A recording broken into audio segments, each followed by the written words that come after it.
new unit from your 10th class physics. So today's new chapter is electricity, and in this lecture we are going to study some topics from this chapter, and the name of those topics are here. So let's start the class. तो students, आज की class में हम सबसे पहले जो term use करेंगे, सबसे पहले जो टर्म एक्सप्लेन करेंगे, दैट इज करंट. अब ड्यूरिंग दिस एक्सप्लेनेशन हमें कुछ टर्म्स और मिलेंगी और उनको हम सीरियल में डिसाइड करते जाएंगे, उन्हें डिस्कस करते जाएंगे. सो करंट क्या है? सबसे पहले करंट, मैं करंट को फिजिक्स के एस्पेक्ट से नहीं, एक फिजिकल ऑपरेशन, एक फिजिकल इवेंट की हेल्प से आपको समझाऊंगा. तो सिंपली बच्चों, current is just a flow. Current क्या होता है बच्चों? That is just a flow. But यहां इस चैप्टर में हम इलेक्ट्रिसिटी की बात कर रहे हैं, हम इलेक्ट्रिक वर्ड को यूज कर रहे हैं. So here we are not just talking about current, we are बच्चों talking about electric current. So this electric current बच्चों, that is flow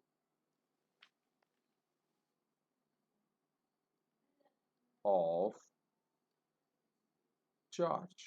So बच्चों, अब चार्ज की जब हम बात करें, so सबसे पहले बात आती है चार्ज होता क्या है.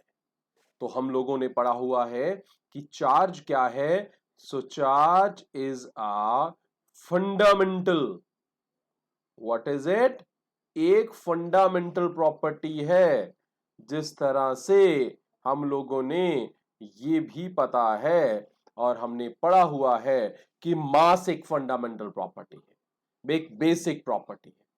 तो ये चार्ज एक बेसिक प्रॉपर्टी है किसकी? Of all the elementary particles. ये किसकी प्रॉपर्टी है? एलिमेंट्री पार्टिकल्स की. कौन सी प्रॉपर्टी है? बाय विच दे एक्सर्ट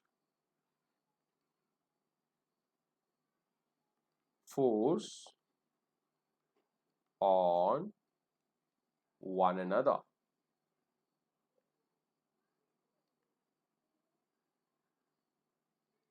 जिसके कारण उनके बीच में क्या लगती है? फोर्स लगती है. ये वो फंडामेंटल प्रॉपर्टी है. और बच्चों चार्जेस क्या है? हम लोगों ने पढ़ा है charges are of two types. कौन कौन से? Positive and negative. एग्जाम्पल्स क्या है? कौन से पार्टिकल्स का चार्ज पॉजिटिव होता है बच्चों? एलिमेंट्री पार्टिकल कौन सा है जिसका चार्ज पॉजिटिव होता है? एलिमेंट्री पार्टिकल आपका प्रोटॉन है जिसका चार्ज पॉजिटिव है, और एलिमेंट्री पार्टिकल इलेक्ट्रॉन है जिसका चार्ज नेगेटिव होता है. और न्यूट्रल होता है चार्ज, मींस कोई भी चार्ज नहीं होता है किस पे? न्यूट्रॉन्स पे. तो ये समझ आ गया बच्चों. जब इलेक्ट्रिसिटी को स्टडी किया गया था उस समय नेगेटिव इलेक्ट्रॉन के बारे में कोई भी नॉलेज नहीं था. सो उस समय चार्ज को डिफाइन किया गया और इलेक्ट्रिक करंट को डिफाइन किया गया. Current is the flow of positive charge. Positive charge. Done. तो करंट भी जब चार्ज पॉजिटिव हुआ तो फ्लो करने लगी. तो जब हमारे पास इलेक्ट्रॉन्स का फ्लो स्टडी किया तो हमने उसको नाम दे दिया इलेक्ट्रॉनिक करंट. क्योंकि बच्चों चार्ज कितने किस्म का होता है? दो किस्म का होता है। कौन कौन सा? पॉजिटिव और नेगेटिव। जब पॉजिटिव के फ्लो को हमने करंट नाम दे दिया और इसे डिस्टिंग्विश करने के लिए बच्चों इस करंट को कहा गया कन्वेंशनल करंट। क्या कहा गया? Conventional current.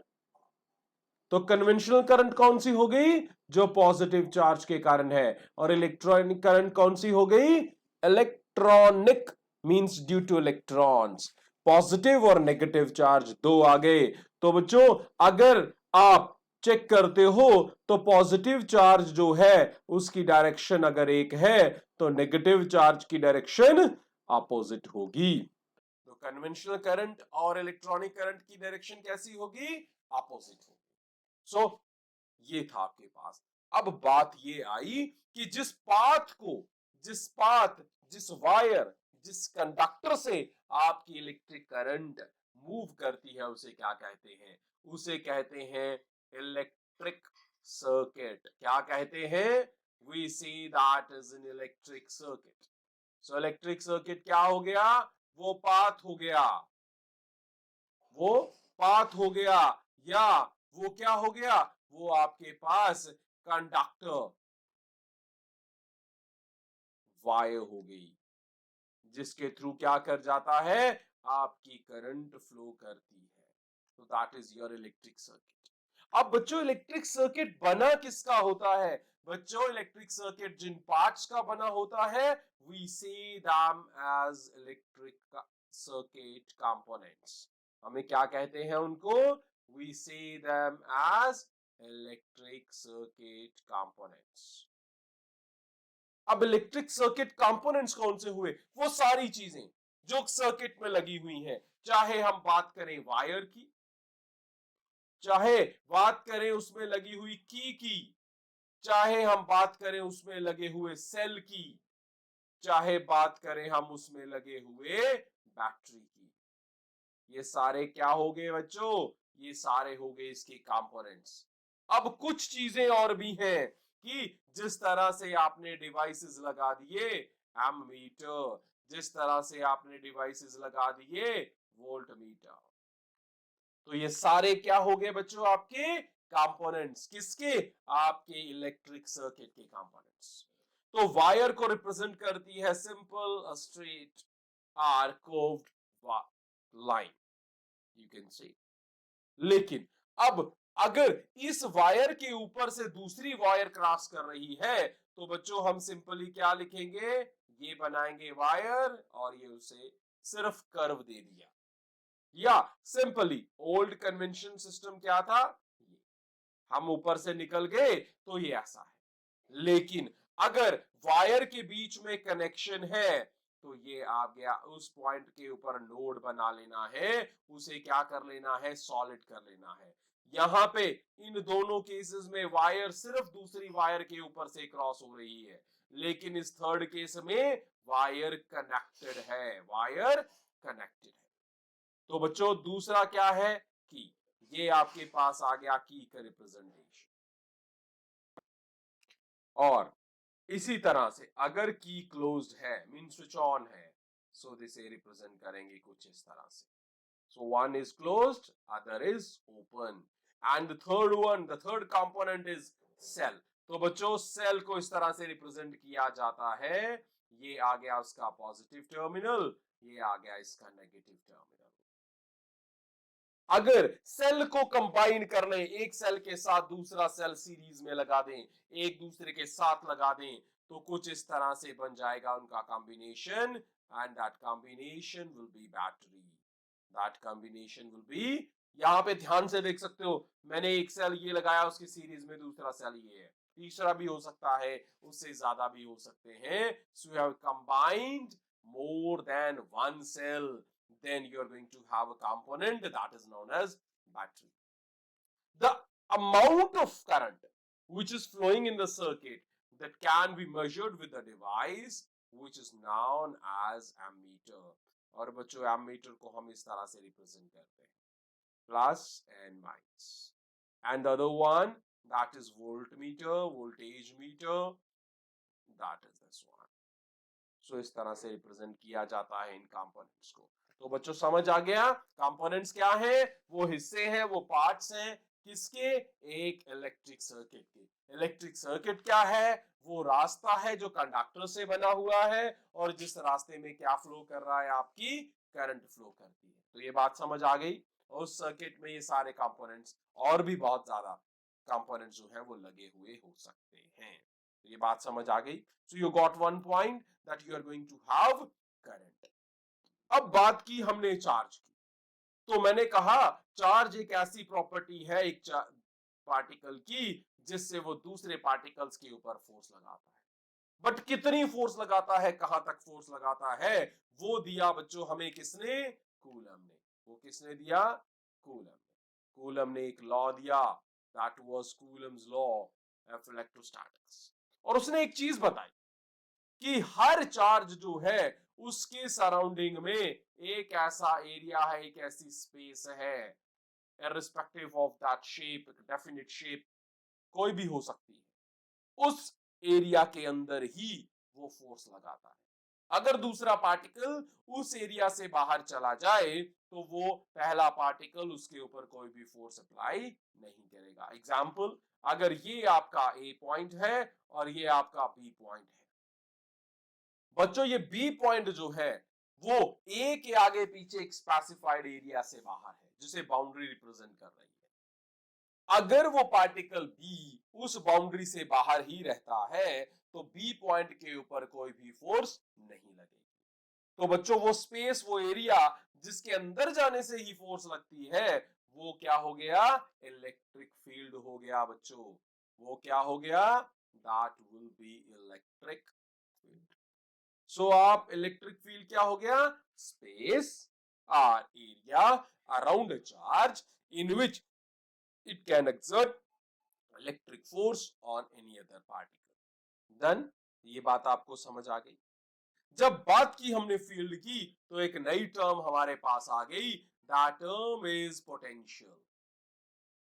पोटेंशियल क्या है, सो बच्चों आपने देखा कि अगर आप किसी एक चार्ज पार्टिकल के पास हो, उसके आगे पीछे एक एरिया है, अगर आप इस एरिया से बाहर हो, point B is out of that area, तो पॉइंट बी का इस पॉइंट ए से कोई भी इंटरेक्शन नहीं है। सो पॉइंट बी की मूवमेंट पे पॉइंट ए की प्रेजेंस का कोई भी असर नहीं पड़ेगा। So means if you want to move B out of that specified area, there will not be any interaction, there will not be any impact due to point A. But if you want to move B inside that specified area, you have to do work done. आपको क्या करना पड़ेगा, work done करना पड़ेगा। और बच्चों आप work done यहां पे जो है वो दो किस्म का है। एक वो वर्क डन जो मैं बाहर से अंदर लाने में कर रहा हूं, और दूसरा वो वर्क डन जिससे मैं पार्टिकल को इस स्पेस के अंदर कहीं भी एक पॉइंट से दूसरे पॉइंट पे लेके जाऊंगा। क्या हो गया, अब पार्टिकल को मूव तो कर रहे हैं हम, पार्टिकल जिसे मूव कर रहे हैं दैट इज बी, वो बी पार्टिकल है। बी पार्टिकल को मूव करने पे वर्क डन होगा। वर्क डन को मैंने डिवाइड कर दिया दो में। एक पार्ट वो वर्क डन जो तब होगा जब हमें उसे उस इलेक्ट्रिक फील्ड के बाहर से इलेक्ट्रिक फील्ड के अंदर लाएंगे। दूसरा तब होगा जब इलेक्ट्रिक फील्ड के अंदर ही एक पॉइंट से दूसरी पॉइंट पे जाएगा। बात समझ आ गई। सो बच्चों पहला वो वर्क डन जिसे आपने करना पड़ा, कब करना पड़ा, जब आपको इलेक्ट्रिक फील्ड से बाहर से आपको इलेक्ट्रिक फील्ड के अंदर आना पड़ा। Means if you are having this in area, done, you are having this in this area you are here। बच्चों ये जो चार्ज अंदर है जिसके कारण ये स्पेसिफाइड एरिया बना है उसे कहेंगे सोर्स चार्ज। क्या कहेंगे, सोर्स चार्ज। अब बच्चों पॉइंट बी पे जो दूसरा चार्ज है, जो वर्क डन पॉइंट बी से इस चार्ज को लेके इस इलेक्ट्रिक फील्ड के अंदर ले जाने में होगा, that charge, that work done, that work done will be potential or electric potential, potential or electric potential. तो क्या डेफिनेशन हो गई? Potential is the work done, that is the work done. Potential कहां पे मैं कर रहा हूं? बी पॉइंट से। That is the work done in moving the charge from a point outside the electric field to a point inside the electric, बाहर से अंदर। और बच्चों जो पॉइंट बाहर है हम कहेंगे कि that part is at infinity. बाहर का मतलब इंफिनिटी। तो simple definition, the work done in moving a charge from infinity to a point inside the electric field is known as electric potential. और बच्चों इसे रिप्रेजेंट कैसे करेंगे? जिस पॉइंट से ले आना है उस पे पोटेंशियल क्या होगा? That will be work done upon charge.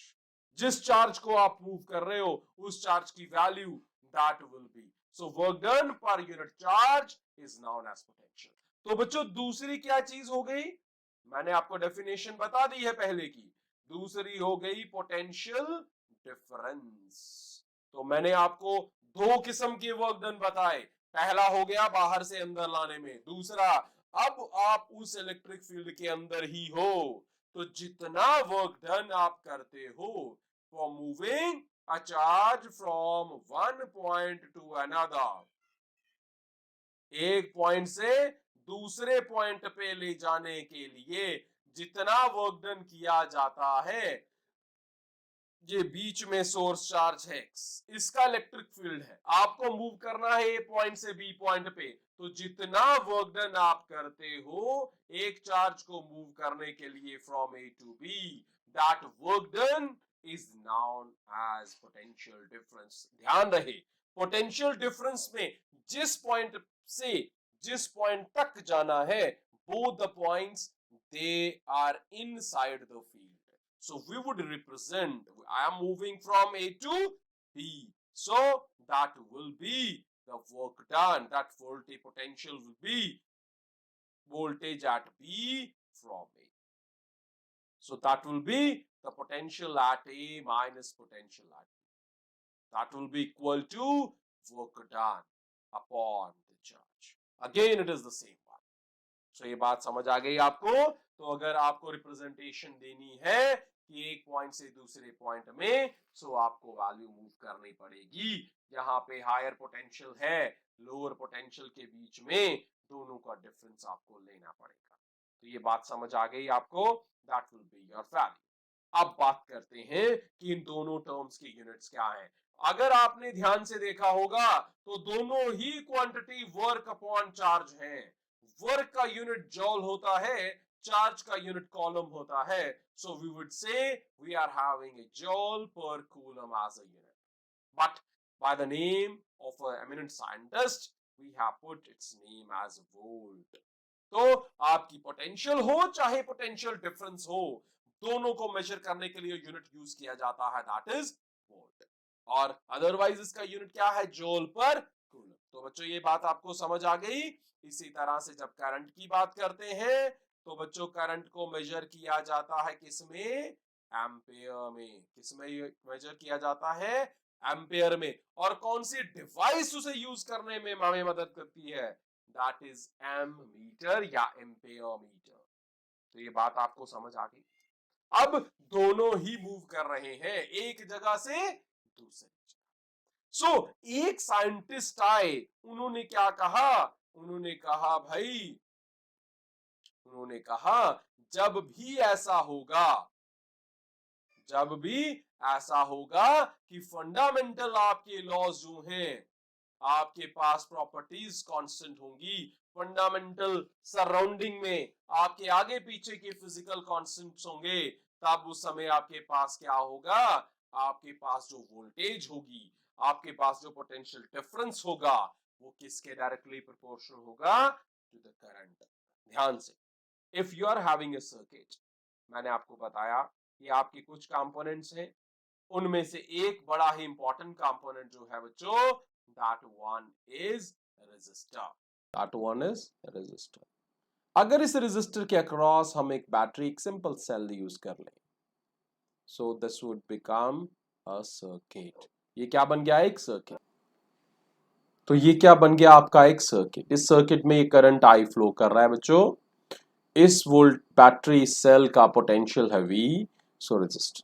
सो ओम ने क्या कहा, उन्होंने कहा कि अगर सारी सराउंडिंग फिजिकल कंडीशंस कांस्टेंट हैं तो ये जो वोल्टेज, ये जो पोटेंशियल डिफरेंस है आपके पास दो पॉइंट्स के बीच में, वो डिपेंड करेगा कि वहां पे करंट कितनी फ्लो कर रही है। क्या है, करंट कितनी फ्लो कर रही है। So according to Ohm's law, for constant physical conditions, for constant physical conditions, कौन सी कंडीशंस होती हैं बच्चों, ये प्रेशर, टेम्परेचर। सो टेम्परेचर को ही अगर कांस्टेंट लेके चलते हैं, द पोटेंशियल डिफरेंस लिख सकते हो आप इसको, पोटेंशियल ड्रॉप लिख सकते हो। The potential difference between two points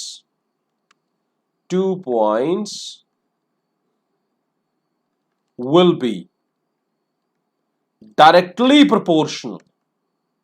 क्या हो जाएगा, डायरेक्टली प्रोपोर्शनल हो जाएगा। किसके डायरेक्टली प्रोपोर्शनल हो जाएगा बच्चों, डायरेक्टली प्रोपोर्शनल हो जाएगा करंट के, directly proportional to the current. किसके, इन द सर्किट, उस सर्किट में जो करंट है, करंट इन द सर्किट। तो बच्चों हम लिखेंगे किस तरह से, पोटेंशियल है V, डायरेक्टली डिपेंडेंट है I के, so V will be proportional to I। तो हम इसे अब मूव करेंगे, आपका प्रोपोर्शनलिटी साइन जो है ये, इसे रिमूव कर दिया। आपको पता है जब भी प्रोपोर्शनलिटी साइन को, एक रेशनल साइन को रिमूव किया जाता है, we will have a constant there. तो मुझे मिल गया R। बच्चों इस R को क्या कहेंगे, we would say that is a proportionality constant. क्या हो गया ये आपका प्रोपोर्शनलिटी कांस्टेंट हो गया। और इस प्रोपोर्शनलिटी कांस्टेंट का नाम क्या है, इसका नाम है रेजिस्टेंस। क्या नाम है, रेजिस्टेंस। तो बच्चों रेजिस्टेंस उसी कंडक्टर की प्रॉपर्टी है जिसमें आई फ्लो कर रही है जब हमने V को अप्लाई किया। सो रेजिस्टेंस क्या है, ये रेजिस्टेंस उसकी प्रॉपर्टी है। कौन सी प्रॉपर्टी है, by which is oppose, by which it oppose, किसे अपोज करता है, फ्लो ऑफ करंट को। किसे अपोज करता है, फ्लो ऑफ करंट को अपोज करता है, जिस प्रॉपर्टी के कारण उसे कहते हैं रेजिस्टेंस। और जिस डिवाइस में रेजिस्टेंस होता है, उस कंडक्टर, उस डिवाइस को कहते हैं रेजिस्टर। बात समझ आ गई। सो V हो गया। अब आपके पास क्या हो गया, स्टेटमेंट क्या होगी mathematical, that is V is equal to IR, that is the mathematical statement of this Ohm's law. अब R जो है, जो रेजिस्टेंस जो है बच्चों, इसके यूनिट्स क्या हो गए, इसके यूनिट्स हैं बच्चों ओम, और रिप्रेजेंट करते हैं कुछ इस तरह से। बात समझ आ गई है आपकी। तो ये इस तरह से आप इसे समझा सकते हो। उम्मीद है आपको समझ आया होगा। चलिए देखते हैं। अब ये आपका कांस्टेंट, ये आपका रेजिस्टर, ये डिपेंड किस पे करता है, तो बच्चे नोट कर लीजिए फैक्टर्स कौन से हैं, factors on which R depends. कौन डिपेंड कर रहा है, R डिपेंड कर रहा है। बच्चों कितने फैक्टर्स पे डिपेंड करता है, 4 फैक्टर्स पे। पहला फैक्टर है उस कंडक्टर की लेंथ, जिस कंडक्टर में आपका चार्ज मूव कर रहा है, उस लेंथ पे डायरेक्टली प्रोपोर्शनल है। क्या है, द डायरेक्टली प्रोपोर्शनल है उस पे। दूसरा है बच्चे उस कंडक्टर का cross sectional area, that is area of cross section, area of cross section. और बच्चों याद रहे एरिया ऑफ क्रॉस सेक्शन पे इनवर्सली प्रोपोर्शनल है। क्या है, इनवर्सली, 1 बाय कर लेंगे हम, इनवर्सली प्रोपोर्शनल है। मैं सबको याद करवाऊंगा। तीसरा नंबर, थर्ड क्या है, थर्ड है it depends upon the type of conductor, कि कंडक्टर का मटेरियल क्या है, वो किस चीज का बना हुआ है, और लास्ट वन जो physical quantities, that is temperature. बच्चों मैं अब इन्हें कंबाइन करने लगा हूं। सो रेजिस्टेंस पहली कंडीशन के हिसाब से डायरेक्टली प्रोपोर्शनल टू लेंथ, दूसरे के हिसाब से inversely proportional to area, third temperature. But Ohm's law में हमने टेम्परेचर कर दिया कांस्टेंट, तो आइडियल सिचुएशन पे आ गए। और last one is type of material. एक अपरेटस के लिए, एक सर्किट के लिए अगर आप उसे भी कांस्टेंट मान ले, उसे सेम मान ले, तो जो दो फैक्टर्स आपको कंबाइन हो रहे हैं, that is R is proportional to L by A.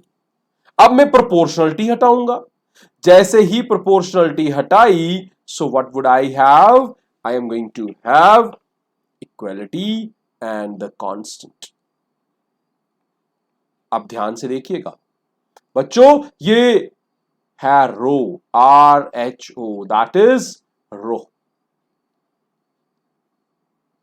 अब इस रो को किस तरह से, ये क्या है, ये रो जो है that is specific resistance, that is specific resistance. आप स्पेसिफिक रेजिस्टेंस ले लें। इस स्पेसिफिक रेजिस्टेंस की बात करें तो बच्चे स्पेसिफिक रेजिस्टेंस के यूनिट्स क्या हो गए, स्पेसिफिक रेजिस्टेंस के यूनिट्स हो गए ओम पर मीटर, दैट इज ओम पर मीटर। ऐसे लिखिए या सिंबलिक फॉर्म में लिखिए ओम पर मीटर। सो ये यूनिट्स हो गए। तो चार प्रॉपर्टीज, चार फैक्टर्स कौन से हो गए, length, area, type of material and your temperature, और उसी को कंबाइन करके we got a specific resistance value. So you are going to have a new expression that is R is equal to rho L by. अब बच्चों याद रहे हमेशा, ये जो रो है ये सिर्फ टेम्परेचर और टाइप ऑफ मटेरियल पे डिपेंड करता है। रेजिस्टेंस की तरह ये L और A, लेंथ और एरिया ऑफ क्रॉस सेक्शन पे डिपेंड नहीं है। वायर मोटी हो, छोटी हो, पतली हो, कोई फर्क नहीं पड़ता कि स्पेसिफिक रेजिस्टेंस कितना है। स्पेसिफिक रेजिस्टेंस को तब फर्क पड़ता है जब आपका मटेरियल कॉपर से एल्यूमिनियम, एल्यूमिनियम से सिल्वर हो जाए, अदरवाइज उसे कोई फर्क नहीं पड़ता है। तो बच्चों ये समझ आ गया, वेरी गुड बच्चों। स्टूडेंट्स उम्मीद है आपको ये चैप्टर समझ आया होगा। So thanks for watching, enjoy physics, be with me, see you in the next lecture.